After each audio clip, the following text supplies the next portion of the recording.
2, 3, 1. Legs crossed too close up on my knees, or you want me to put them down flat? Be all right? 1, 2, 3. Sade Turnipseed talking to Mr. Bill Luckett, the Honorable Bill Luckett, Mayor of Clarksdale and all that sort of thing. Okay. Do you need him to do another sound check? 1, 2. 1, 2. How's the sound? Sound is fine. Where's hair and makeup? That's what I really need. I know, right? Ready for my close-up. Can I see what my single shot is? There you are. Look at you. Hello. Hello, world. There you are. How are you? Okay. And you want to see yours? Yeah, tight shot. Can we see what Bill looks like, please?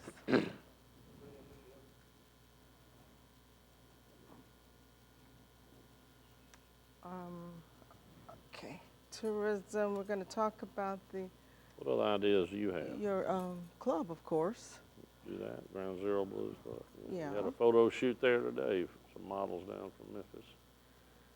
Does Greenville have an active blues club over there on Walnut or something?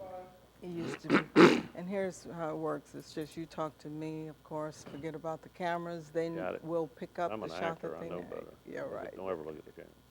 Exactly. Unless you're directly.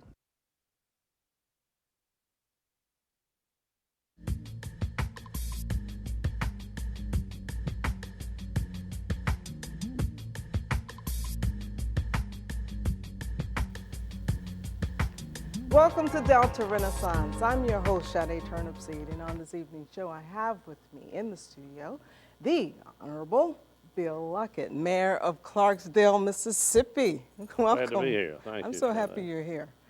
I've been Glad we doing were this show able- quite a while, and we've been playing back and forth We and got it worked getting out. the schedules Yeah. together. Finally, it worked out. So It I'm did. happy you're here because there's so much to talk about. And I A do lot want to. going on in the Delta Isn't it? nowadays. Sure is. And I think with all of the work that you have been at the forefront of, it just gives us a real good opportunity and platform to discuss Glad to discuss it. tourism, the life and the time and the quality of life here in the Delta.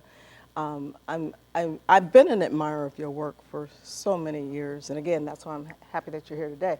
But let's get started at the beginning, because I read a little bit that you're actually, even though I guess you can consider yourself a native, but you're actually born in Texas somewhere. Well, I only lasted there about 8 weeks.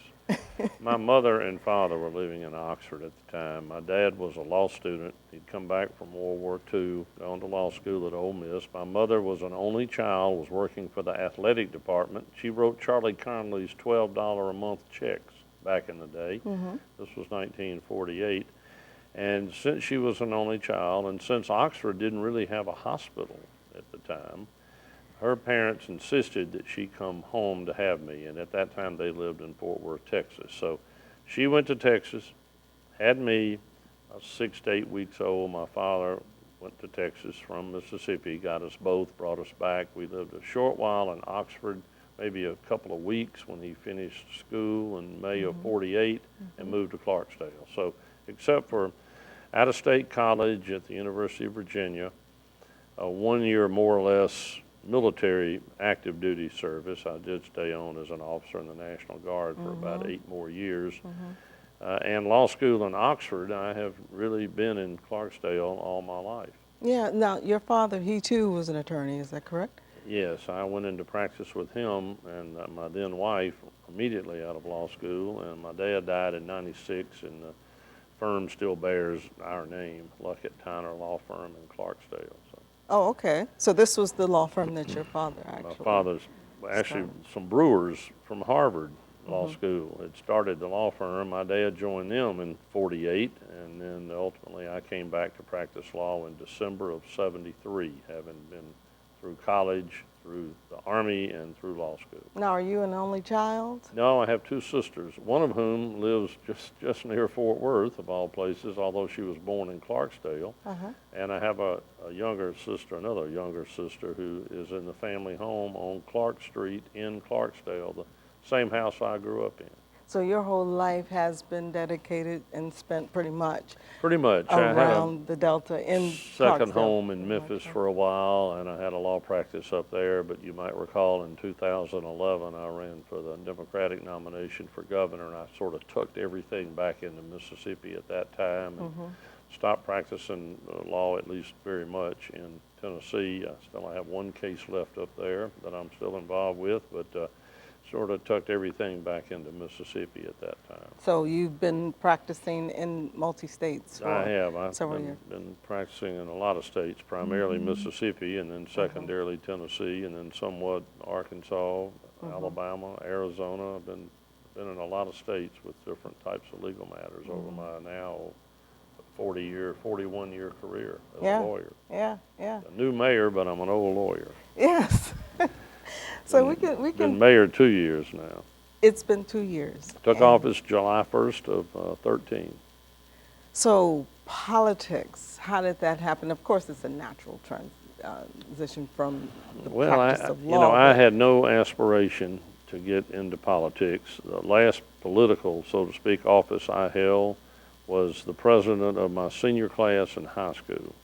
And a friend of mine said, you know, we need a good governor. Why don't you run for governor? And I kind of looked over the situation and decided I'd give it a try. I lost in a runoff, and then the winner of the Democratic Party nomination lost to the current governor. And yeah, I've been urged to run again. I chose not to this time. I may look at it again in another 4 years. But I got back home ready to just pick my law practice back up. I'd given it up for about 2.5 years. Fortunately, didn't really lose any clients. I had a partner who covered some of it for me and just kind of got it through, and picked right back up where I started off, thinking I would never run for office again. And then some petitions started circulating around Clarksdale urging me to run for mayor, and I had not given that a thought either. And the more urging I got, I just said, well, you know, I probably can offer something. I've got some talents and leadership ability, so I will do it. And I won with a big margin in Clarksdale, not only in the primary, but the general election as well. So took office July 1st of 13. I'm at my 2-year mark right now. People ask me, how do you like being mayor? Well, for the first year, I sat there kind of in that awkward pregnant pause, if you will, not really knowing. I wanted to be honest, but then again, I didn't really know how I liked it or if I liked it. And then for about 6 months, I just decided I'd automatically say I love it. But that wasn't being too honest. You can't really be too or less too honest. That wasn't being honest either. So now I just say it's a mixed bag, which is what it is. You know, it offers a lot of great opportunities to improve the quality of life for so many people, especially in a small, struggling Delta town like most Delta towns are. But it just comes with a territory of just bad stuff. I mean, you get called names, you get pointed at, you get threatened constantly, you get people just cussing you. It is just, you know, and I can handle it, but it detracts and disrupts what I'm all about doing, which is community gardens and recycling and getting cars out of front yards of houses where they rut up yards. You know, I have developed a few little sayings now that I use when people complain, and they tell me, for instance, on our no parking in the yard ordinance, they want to say, it's my yard, I'll park where I want to. I said, you know, that's true, it's your yard, but we have rules that affect us all, whether you're in your house or in your yard or not. And you know, the most important house to you is the one you live in. The next most important house to you is the one next door. If you're taking care of your property, you won't expect somebody next door to do the same. And rutting up your yard, pulling up to the front door is not taking care of your property, and it's hurting values, and in turn makes tax rates have to go up because the values go down. And when you start talking like that, I think it starts to resonate with people. So I've made a big effort to really clean up Clarksdale, our entrances, our dilapidated structures, made a big push at that. And then I'm doing other things too that will lead to better jobs and other opportunities as well. But political process. It's a grind. It's Yeah. slower than you want. You know, as a private businessman, if I see an opportunity and I figure I can get this done, Yeah. I get it done. Yeah. In government, it doesn't happen quite that fast, and sometimes not at all. Exactly. So it's frustrating. We're going to take a break and come back and Sure. really talk more about the city running, this business of running a city, and so much more. So you guys come on back.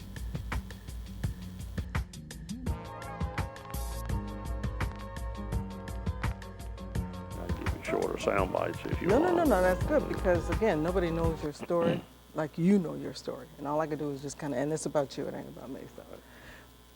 Okay, we ready? Oh.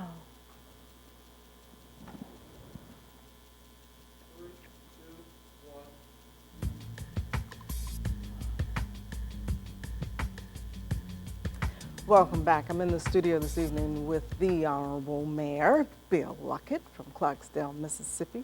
And I was really engrossed in your story and talking about, you know, your idea for community development, your idea for sharing community responsibility, you know, with the whole town or people. Yeah. To really get it. You got to sometimes just bring.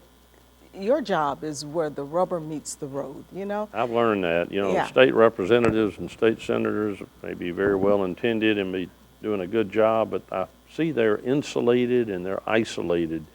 Mayor is, you're in their face. They're in your face. It's close. You know, it's where the rubber meets the road. I've heard that said by many people. Because it's where the real work happens. It is. And, you know, we hear all the time about how, you know, you got to think globally and act locally. And I think as a job, as the leader of a city, I think that's where you have to give instruction on how do we get engaged locally.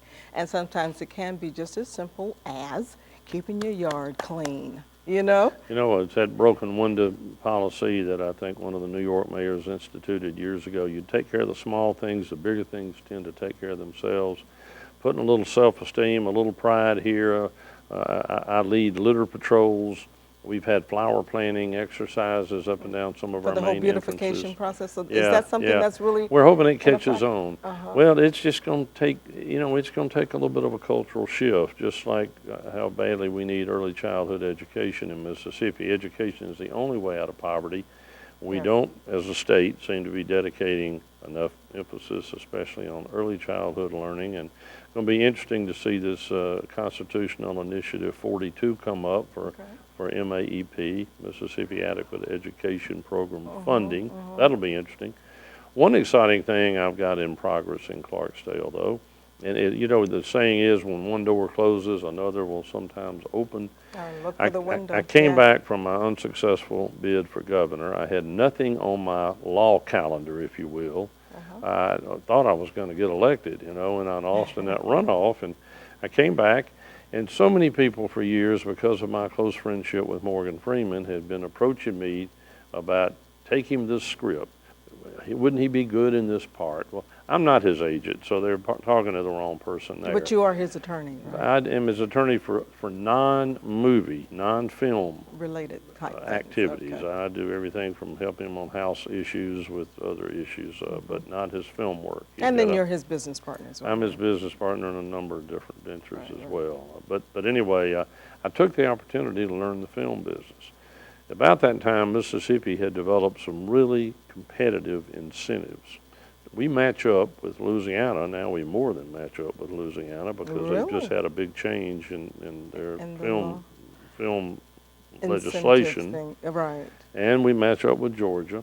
But we put caps and we emphasize, in effect, the independent film as opposed to the big studio productions. There's a cutoff limit in the business, probably about $75 million on a film, where it started to be termed a studio production, as opposed to the independent budget, which can be micro, 100,000, up to in the ranges of 15, 20, 25 million is an independent film budget typically. So I learned the business as we were starting to develop these wonderful Mississippi incentives.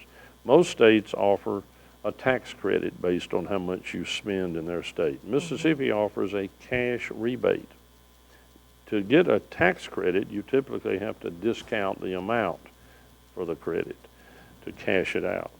But in Mississippi, you get a check. You get an actual You get a check, and if you rebate do it check. right, you can be in the range of about 30% back. So if you spend $1 million on a film in Mississippi, and you properly qualify it, you meet some other requirements, you'll get $300,000 back out of that $1 million spend. So you're operating at about a 30% How do you discount. promote that? How do you let folks know? Well, I promoted, I have a lot of friends now in the film business that I've made over the last 4 years. I've been in 4 feature films myself, so I'm in the industry as an actor. I've got my SAG card now. I do. SAG-AFTRA is the name of the union, or the association, or the guild, whatever. They've taken other names, but really they're just collective bargaining units, just like a union. And I've handled the legal for some films. I marry up a lot of people in terms of introductions. I'll know of a good script over here. I'll know of a producer who likes that genre over here. And I'm all the time making the networking and the introductions. And brokering deals for the It's film. starting to come around. I'm working on probably a dozen that'll come here to the Delta now, budgets ranging from $350,000 on the low end to $15 million on the high end. So now, how does Clarksdale play into all this? Do you have Well, sound I'll stages try to get them there? to the Delta, Yeah. but again, I just try to get them to Mississippi. I'm working on a couple that can't really be shot in the Delta. They require beach scenes and ships, that sort of thing. We'll send those to the coast. Around here, though, some of these horror pictures and these big antebellum homes and bayous and woods Spooky and stuff. cotton fields. I got one I'm working on called Summertime Blues, another called House of the Rising Sun, spelled S-O-N. They'll be shot right here in the Delta. We'll look for locations in this area, and we'll house these people. The minimum wage on an IATSE, that's another union, on an IATSE crew is $19.10 an hour. An hour. And that's minimum. So this is good money, and they're regarded as equivalent full-time jobs, because if you can start bringing one in and use the crew and then take a 2-week break or so, because you work hard on set. Yeah, you do. I was on a set for 5 days once playing the role of a grumpy old diner chef in a film directed by Allison Eastwood. And we would go to work at 3 in the afternoon and get off about 3 in the morning. I'd trudge back to the hotel in Canton, spend the night till about 11 in the morning, get up, eat whatever I eat, call it breakfast, I guess, and head back to the set. We're going to take another break and come back, but this is exciting news, and I think that it's probably true news for a lot of folks out here who really don't even know what's going on in the film industry right here in the Mississippi Delta. So we're going to take a break. We'll be right back with Bill Luckett.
Welcome back. I'm in the studio with movie producer Bill Luckett, y'all. And this is news to me, and I'm learning so much more about this man. Again, I spoke earlier about how I'm a great, big, old fan of yours because of the blues scene and because what you do to, protect and preserve the culture of the Delta. But beyond that, movies, of course, has always been, fascination to everybody. But then tell us more about the process of making a film or getting to you as a producer of film now. Well, I the packages that they need. produce by introductions and get co-producer and associate producer credits, but I'm not truly a producer like in the Producers Guild. There are different levels of producers. There's an executive producer, which really makes introductions and helps raise money. They don't really produce the film. The producer is who really pulls all the pieces together and just makes it happen. Executive producer sounds like it's a higher or more job-worthy, business thing, but it's really not. The producer is the person that really gets it together, and often films are produced by a number of producers, producer, co-producer, associate producer. That's sort of the hierarchy. Right. And then they'll typically hire a director as well, and it can get very detailed. But how would you describe your role in Well, most of these? I am a deal maker, for one. I do legal on a lot of movies. I represent both the LLC that makes the movie itself, that contracts with the producer, director, the crew, the location releases, all the ball of wax. A movie budget has about 365 different items in it, and it's broken down into above the line and below the line. And above the line are the costs there for that's talent typically, and then the crew is below the line, which you can fix pretty closely depending on how long your shoot is. I mean, everything's broken down into segments, and you get call sheets, you have scenes laid out. I mean, it's very well put together. It's a pretty tight situation because when you start at what's called principal photography, that means everybody is there in terms of the crew, and everybody's there in terms of the talent needed to make that particular shot or film that scene. You want it to go quickly and smoothly, as expeditiously as you can, because typically the talent costs a lot of money, and you put down a 5 or 6 week, and that's what's typical for a shoot, although some can get done quicker, depending on how many locations and setups you need and all that. But you want it to roll, you want it to go. Yeah. So you work hard. It's just tough work. So have you been fortunate enough to cast I've been Mr. cast Morgan? No, Morgan we and Freeman? I are in one movie, but we're not in the same scene. I play a restaurant owner in that one. In fact, it was filmed partly in Medidi, a restaurant Morgan and I own together. And he's got a cameo at the very end of the movie. It's called All About Us.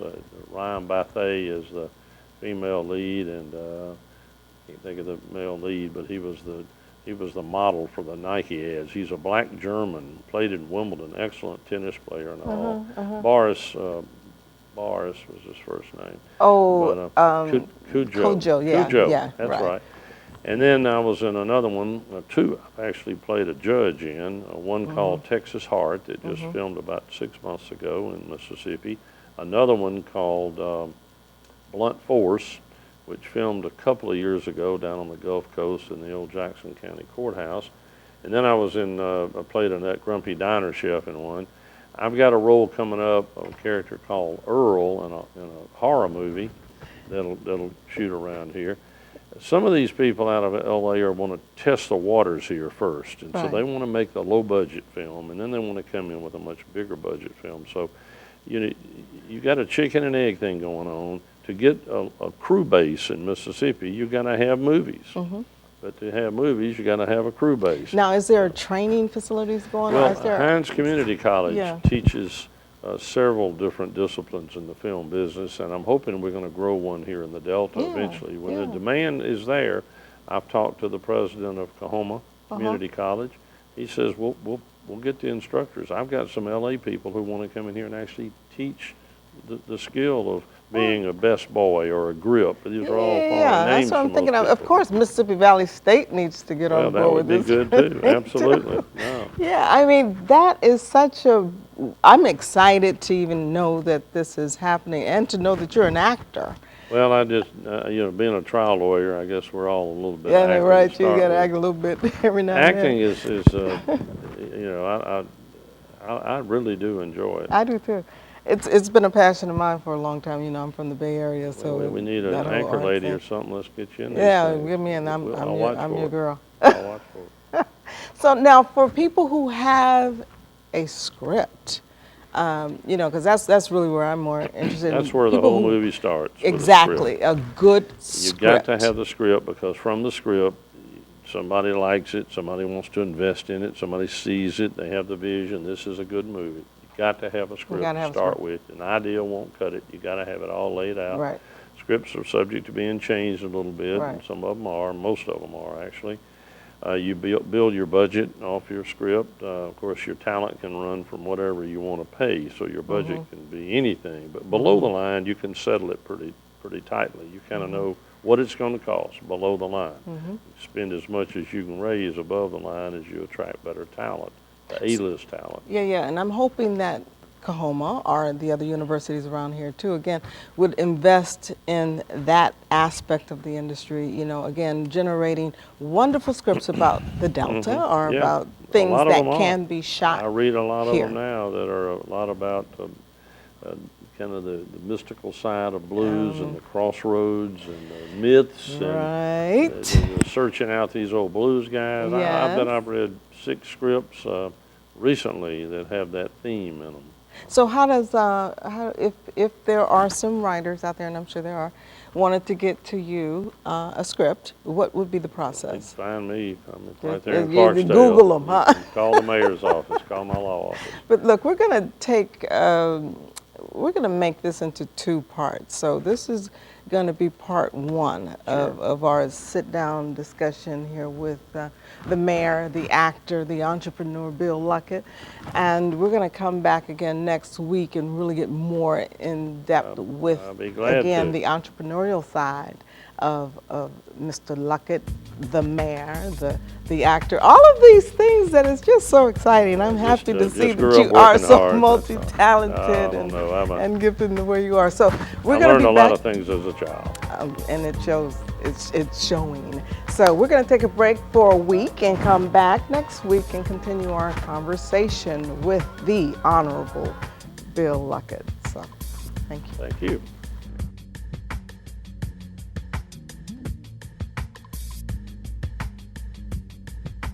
They not on. Can I brought my shirt over there? I gotta comb my hair. My hair is all crazy. Okay, we're gonna go on into the second segment. How we doing, y'all? Y'all all right? Okay. You can hear it way over there. Who is Gotta that over there? fluff I'm up my blind. hair. What? Yeah, good. Oh, y'all Yeah. know each other? Bertrand, yeah, I know him. He Oh, tuned the good. piano at Ground Zero for a guy to play it on last August, I think. We had a guy from Memphis come down and play too. Yeah, and a girl from Chicago. Yeah, good to see you again. So you were producing each other? Is that what you said? He's a piano tuner. He does it Oh, all. you're a piano tuner. He's an event guy. Bertrand. Are he does it you? all.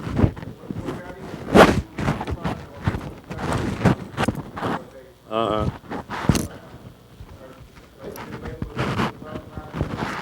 Just let me know, but I have to check. My assistant can tell you. I'll give you my card, the number on it on the way out. Hope I am. Yeah, he had an event card. Oh, good. Good to know you're a piano tuner. I got an antique that you need to He can tune them. help me out with. Okay. All right, so now this one is going to be dedicated to All right. your aspirations, again, politically, your strategic plan for your city, if you have one, if you're working on one, and all that sort of stuff, and then how all of this All right, arts and fit blend in. in a little tourism and the Americana music thing with it. You want to do that? And Ground Zero. Okay. Yeah. All right, we ready? Fire away.